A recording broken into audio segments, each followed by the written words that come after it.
Edellisjaksossa oltiin Itävallan korkeammalla Vuoristojärvellä ja sieltä matkaa jatkettiin Silvretta-Hohalpenstrassea pitkin aina Sveitsin rajalle saakka. Tässä jaksossa jatketaan matkaa 2 eri alppitietä pitkin, kunnes myräkkä hieman sotkee suunnitelmia. Tervetuloa meidän reissulle mukaan!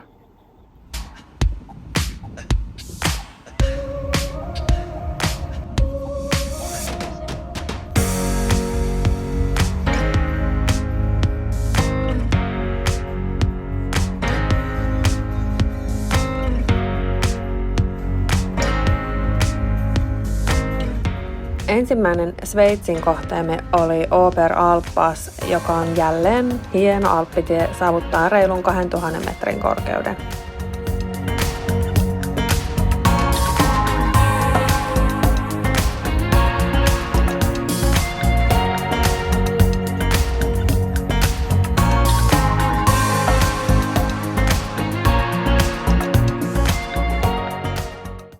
Täällä oli iso parkkipaikka, missä oli lukuisia muitakin matkailuautoilijoita yöpymässä.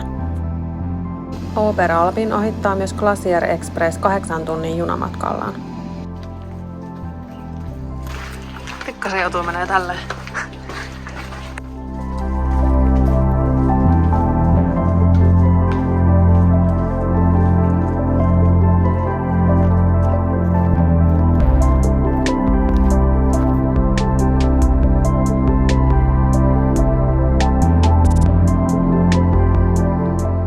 Erikoista täällä on se, että täältä löytyy myös majakka.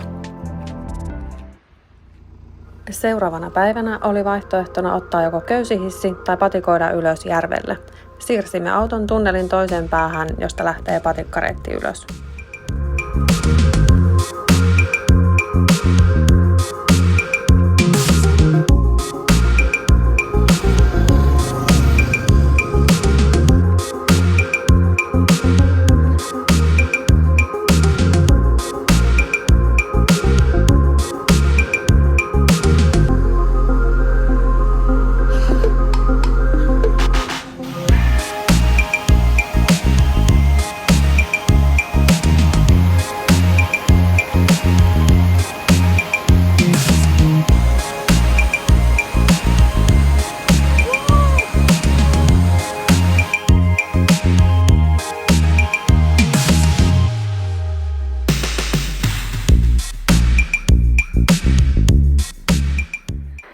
Aika hevi reitti, 312 metriä nousuu, 2 kilsaa, vähän 2 kilsaa. Mutta onhan tää aika hieno, jälleen kerran.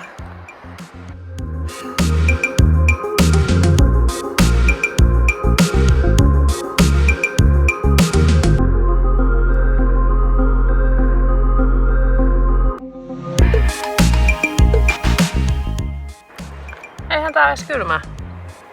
Tässähän voisi käydä pulahtaa.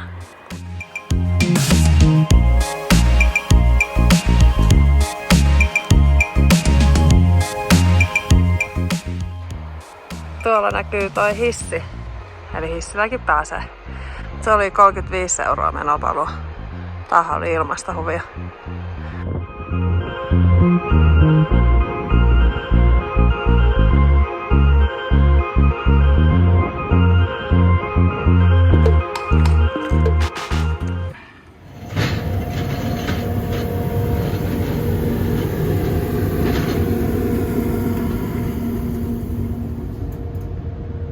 Tästä sitten pulahtamaan.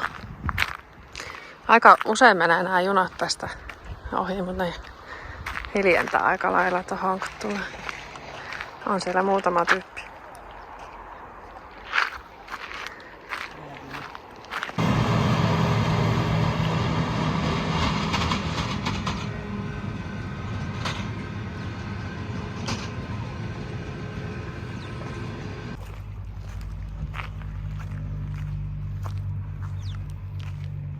Onks kivaa?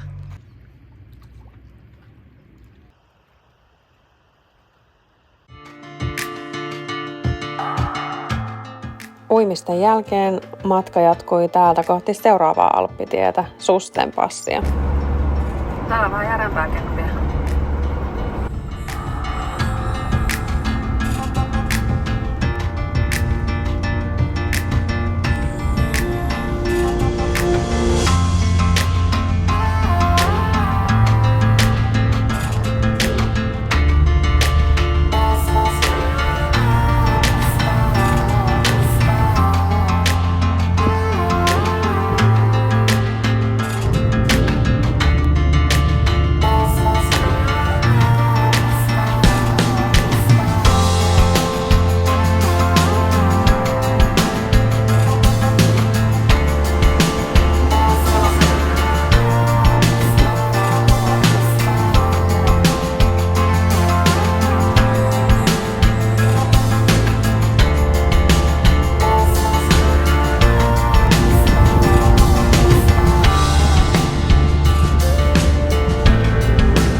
Susten Pass vie yli 2200 metrin korkeuteen. Pysähdyimme tälle isolle parkkipaikalle ja alun perin meillä oli tarkoitus myös yöpyä täällä. Alhaalla oli 35 astetta lämmintä, joten täällä yläilmoissa lämpötila oli mukavassa noin 25 asteen tuntumassa. Tässä vaiheessa ei vielä tiedetty, kuinka nopeasti sää tulee muuttumaan. Päästiin tänne lumirajalle.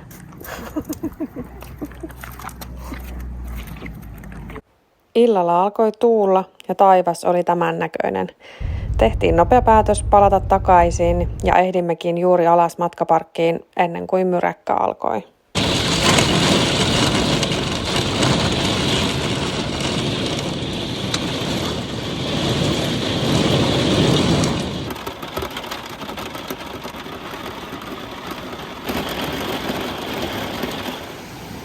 Yöllä satoi ja salamoi, mutta onneksi vältyimme raekuuroilta. Alun perin meillä oli tarkoitus jatkaa Susten Passilta Kadmeniin, sieltä ottaa hissi ja patikoida Drift-riippusillalle, mutta koska sääennuste lupaili kaatosadetta, tämä kohde jäi seuraavaan kertaan.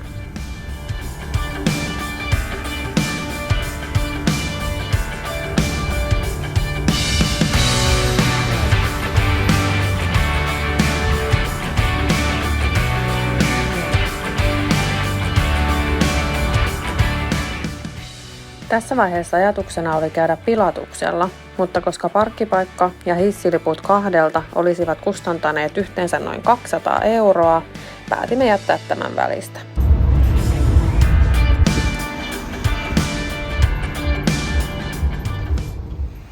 Ajelimme sitten alkuperäisen suunnitelman mukaan Meiringenin kylään ja siellä sijaitsevalle Aaren rotkolle.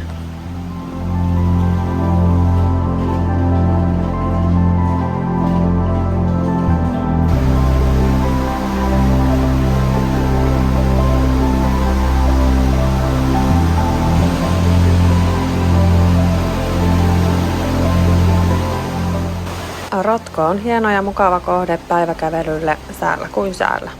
Se on 1400 metriä pitkä ja noin 200 metriä syvä luonnon ihme. Reitti kulkee kävelysiltoja ja tunneleita pitkin ja on kierrettävissä noin 45 minuutissa. Sisäänpääsy maksoi 10 Sveitsin frangia eli vähän reilu 10 €.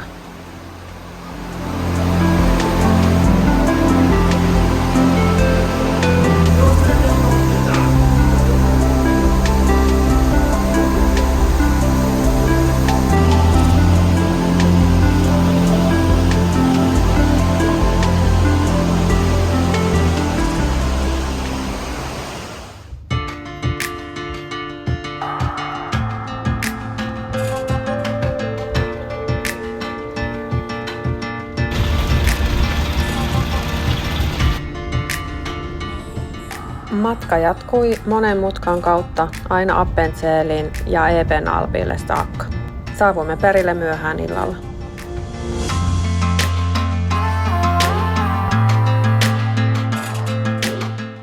Yöpaikka löytyi matkaparkista, joka maksettiin Easy Park-sovelluksella. Hinta oli noin 6 €. Lähdimme aamusella tutustumaan Appenzellin keskustaan. Siellä oli 2 merkittyä parkkipaikkaa matkailuautoille, mihin sai auton ongelmitta parkkiin. Myös täällä olisi ollut yöpymismahdollisuus.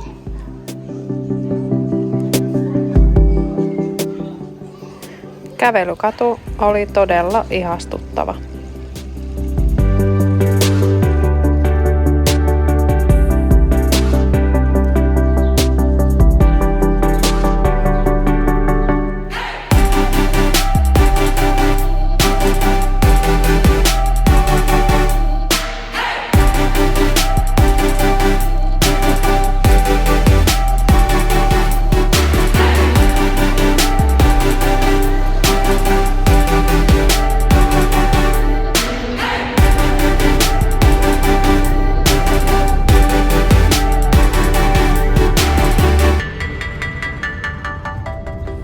Täällä Ebenalpin hissin parkkipaikalla oli myös matkailuautoille omat paikat.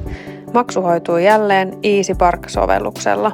Hintaa yhdelle yölle tuli noin 6 €.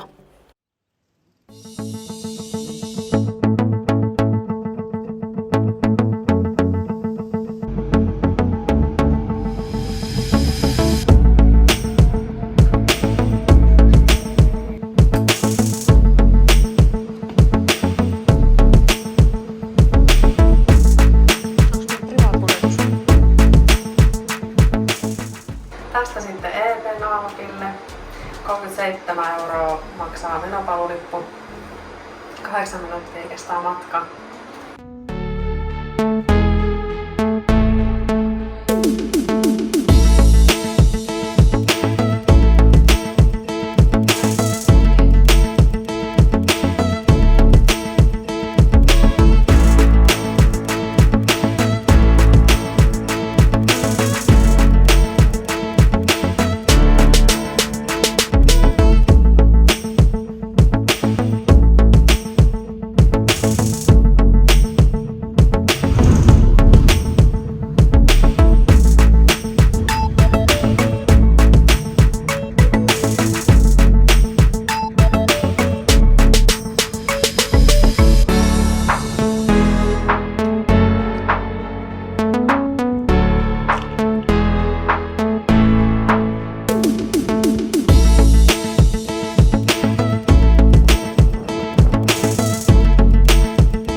Ebenalpin hissiltä on lyhyt kävelyreitti Berggasthaus Aestherin kuuluisaan vuoristoravintolaan. Reitti kulkee suuren luolan läpi, jossa on myös vanha erakkomaja ja ulkoilmakappeli.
Ravintolan historian voi jäljittää vuoteen 1846. Nykyinen rakennus on rakennettu vuonna 1860.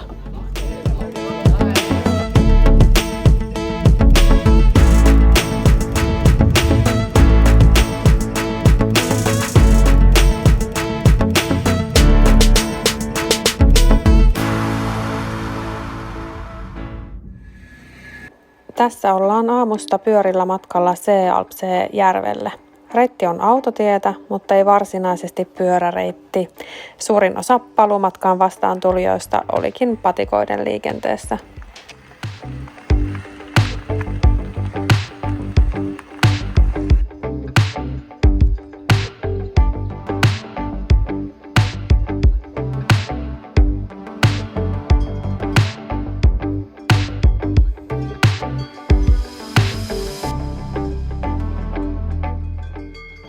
Pyörällä tähän tuolta parkkikselta, niin semmoinen 20 minuuttia kävellen oli arvio, että tunnin kestää. Pari sellaista todella jyrkkää nousua. Mutta tähän on siis 2,7 kilsaa matkaa. Hieno paikka tämäkin.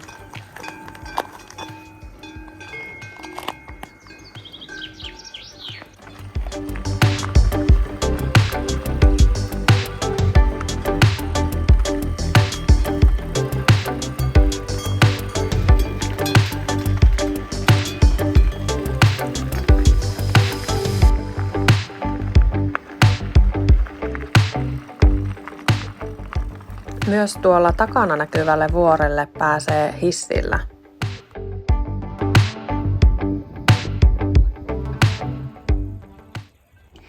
Tässä oli tämä meidän Sveitsin osuus. Jos kaipaat lisää vinkkejä Sveitsin reissulle, niin kannattaa katsoa meidän kesään 2022 Sveitsiin jakso. Toivottavasti tykkäsit tästä videosta. Ja hei, jos et ole vielä tilannut kanavaa, niin muista laittaa kanavatilaukseen. Seuraavassa jaksossa matka sitten jatkuu takaisin Saksan puolelle. Moikka!